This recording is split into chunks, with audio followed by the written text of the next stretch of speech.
Hi, this is Dave. This video is a response to a thread put out by Kyle at Kyle in the Sanctuary.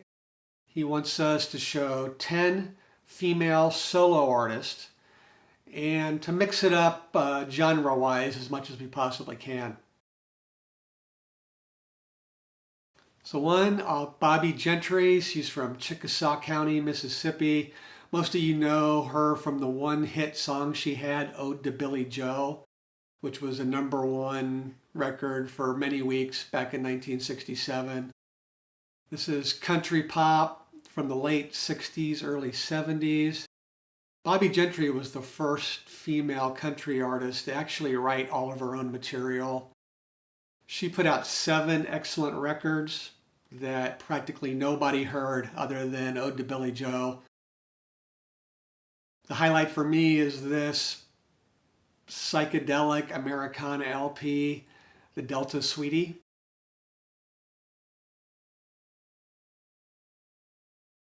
To Kirsty MacColl. She's from Croydon, England, singer-songwriter, indie pop and rock. Pretty much everybody knows her for the duet with the Pogues on Fairy Tale from New York, which you hear plenty over Christmas holidays.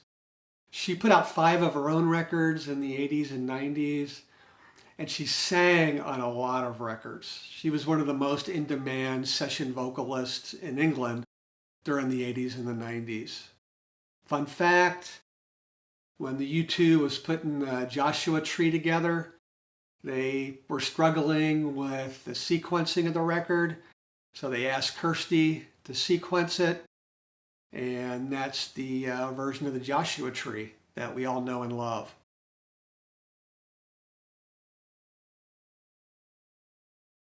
Three, Jenny Lewis. She's a child actor turned musician. She was a founding member of the indie band Rilo Kiley and went on to have a very successful solo career. It's pop rock with a country and folk edge of her earlier solo records. The last couple solo records are pop rock with more of a classic rock vibe to them. All 5 are great, and I can recommend all of them.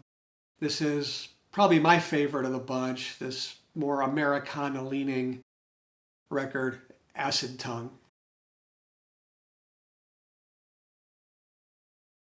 4, Dusty Springfield, the greatest blue-eyed soul singer of the 60s. She owned the UK singles charts in the mid-60s with her hits that were influenced by Motown and the girl groups. In the late 60s, she started becoming more influenced by Memphis and Philadelphia soul. Her records kept getting better, and the better they got, the less they sold. I'd say if you're new to Dusty, I would get a 1960s compilation of their hits, and this, her masterpiece, Dusty in Memphis. 5, most of you know Kate Bush. I think she's one of the most unique, creative artists ever. Fiercely independent. Most of her records she produced and recorded on her own in her home studio. Huge in the UK during the 80s. Not so much in the US. She was more of a cult artist, I think, back then. It was great to see her have a career resurgence a few years ago with the popularity of the TV show Stranger Things.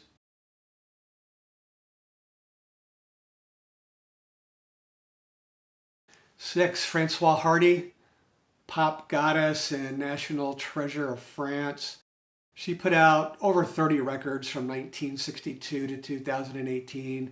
She was one of the key artists of the Yee Yee movement in French pop of the early 60s. Best place to start if you're interested in Francoise Hardy are her 1960s records on the French Vogue label. 7, Jessi Colter, country singer who came to prominence in the 70s outlaw movement. She was the only female artist on the influential Wanted Outlaws compilation. Some of her most notable songs are I'm Not Lisa and Whatever Happened to Blue Eyes. You should seek out Jessi Colter. The records she made in the 70s, in my opinion, are her best. Real easy to find in the dollar bins as well.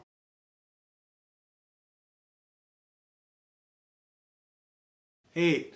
Akiko Yano from Japan. She started playing professionally at age 13, made her first record at 21 years old. She collaborated with the Yellow Magic Orchestra and Ryuichi Sakamoto for many years. She's a piano virtuoso with a real unique blend of Western and Japanese sounds. She's often compared to Kate Bush.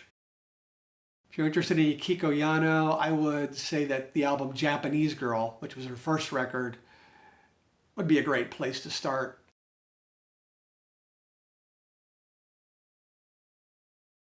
9. Lucinda Williams, one of America's best singer-songwriters. It's a mix of country, blues, folk, and rock. She's got that road-weary voice that really makes you believe that she's lived the songs that she's singing. Best place to start for Lucinda would be this 1988 self-titled record and her masterpiece, Car Wheels on a Gravel Road. And 10, Jennifer Warnes, a contemporary pop singer with a gorgeous voice. She's been making records on and off since the late 60s. She had several hits in the 80s from movie soundtracks. But in my opinion, the highlight of her discography is Famous Blue Raincoat. It's an album of Leonard Cohen songs, 2 of which were co-written by Jennifer Warnes and Leonard Cohen. She was a backup singer for Leonard Cohen in the late 70s, so she really knows these songs inside and out. Beautiful record. Highly recommend Famous Blue Raincoat. Thanks, Kyle, for putting out this challenge. Thanks for watching, everybody.